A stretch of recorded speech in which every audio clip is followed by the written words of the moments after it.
So we're going to be putting together our cheesecake filling for the caramel apple cheesecake pie. And this is just kind of your basic cheesecake filling. If you've ever made a cheesecake before, it's just a much smaller batch since we've already got so much else going on with the apples and the caramel.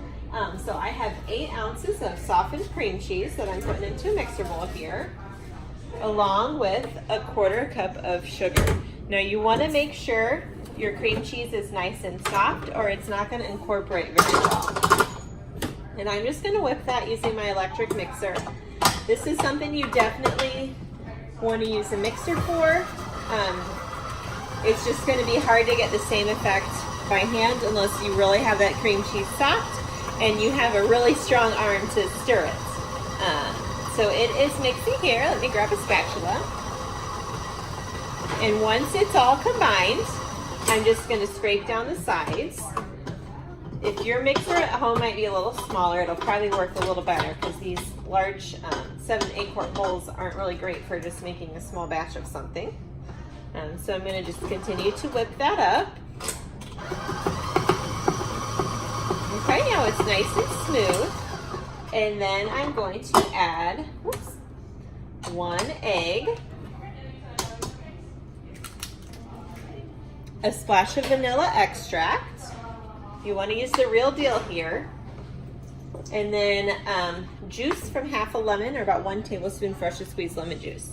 So if you have a real lemon that you're going to use, which I recommend, a nice tip to get some extra juice out of it is give it a nice roll here on the counter. And that juice will come out a lot easier. This is also helpful if you're ever making margaritas and you're squeezing fresh limes. Roll them out on your counter first. You just want to be sure when you're squeezing this that you don't get any of the seeds in. So sometimes I'll kind of look in there and pick them out, or you can squeeze with the lemon facing up. That way you'll catch any of the seeds before they have a chance to fall in there. All right, and then I'm just going to incorporate that until I have a nice smooth batter.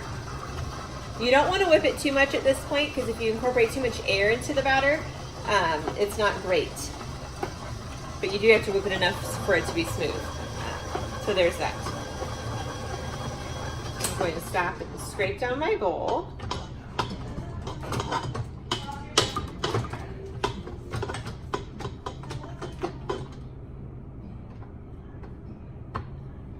And continue to beat that until it's nice and smooth.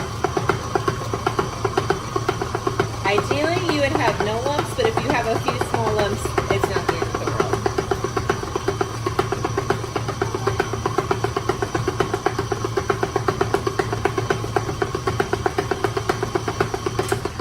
And there we go. We have a nice, smooth cheesecake batter, as you can see here. And we'll move on to assemble our cheesecake. Okay, so we're ready to put together our cheesecake. We've made all the different elements. We've got this golden brown graham cracker crust. It smells so good. We've got our cinnamon apples here. We've got our cheesecake filling, and we just need to layer it all up so we can bake it the final round. So it is a caramel apple cheesecake pie, so we want to have a caramel aspect to this. So we're gonna spread some caramel sauce in the bottom of this crust. Now, homemade caramel sauce is great. I thought we were kind of tackling a lot in this recipe already between the crust, the apples, the cheesecake, and the whipped topping we're gonna make. So I chose to do a store-bought caramel. This Sanders brand is really delicious. It's nice and thick. You can pick that up at Meijer, but you use whatever is your favorite, and just you wanna put about a half a cup or so in the bottom of your crust, and then kind of spread it around so it's coating the whole bottom. I'm going to get a little bit more in here, and then, whoa, I'm just flung some on the side. I'll use the spatula to kind of spread it around, just so you get a nice little bite of caramel with each bite of cheesecake. Oops, my crust is coming up here. Okay, and then you're going to, if you would like to put nuts in it, I love pecans with anything caramel and apple. Walnuts would be delicious. If you're not a nut person or you have an allergy, leave out the nuts. But I'm just gonna crumble up some pecans here and throw them in the bottom of the crust. If you can, use toasted pecans. So when we buy our pecans, we go ahead and toast them all in the oven about 10 minutes, 350, and then we store them in the freezer to keep them fresh. This is especially important if you're like home baking, because you probably don't go through pecans nearly as quickly as we do. And then you're just going to coat the bottom of your crust with the pecans there. Next up, you're going to layer in the apples. Just kind of evenly spread them all around, like so. And spread that all nice and even. Oh, it looks so good. See? And then we're going to take our cheesecake filling and pour this across the top. And it's going to seem like there's not very much of this, and that's right. You don't want a ton of cheesecake, because this is not just like a cheesecake dessert. It is a caramel apple cheesecake pie. So we have all those different parts to it. The nice thing too is normal cheesecakes take like an hour to 90 minutes in the oven. This one takes about 25, 30 because it's not that much cheesecake going on. But it really balances nicely with those sweet apples, that caramel, and the crunchy pecans or walnuts or whatever you use.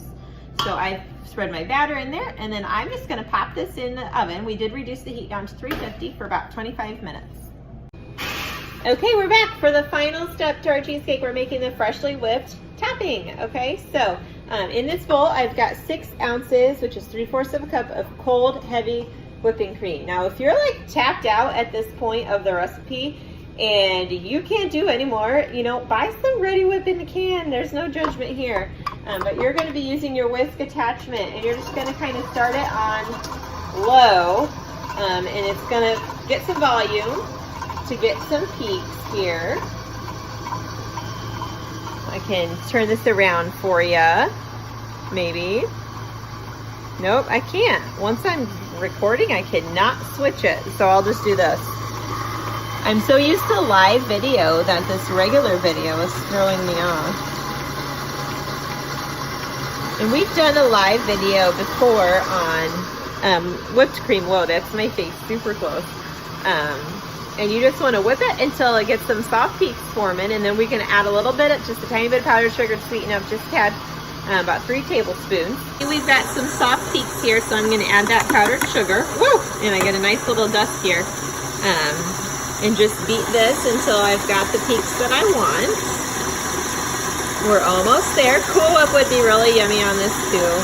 I do not judge processed whip topping. It's also good. And we're about there.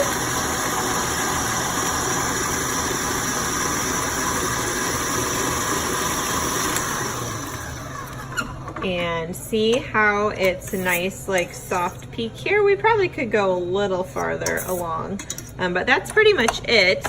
If you're struggling with your whipped cream, you could try chilling your beater in your bowl beforehand. That makes it a little bit easier. But that looks pretty good.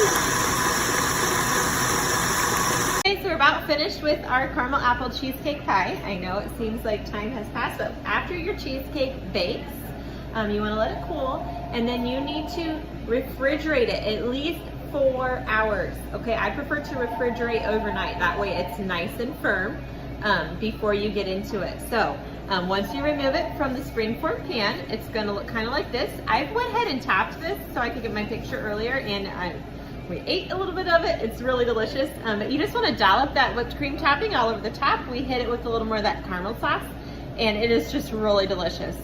I would wait till right before you serve it to put the whipped topping on, just because it might get a little droopy. But the cheesecake itself will hold for several days in the fridge. It will also freeze nicely. If you freeze it though, I would just wait till, like I said, you serve it to put the whipped topping on. All right, thanks for joining in on our challenge, and we hope to see you. We hope to see your pictures, and we hope to see you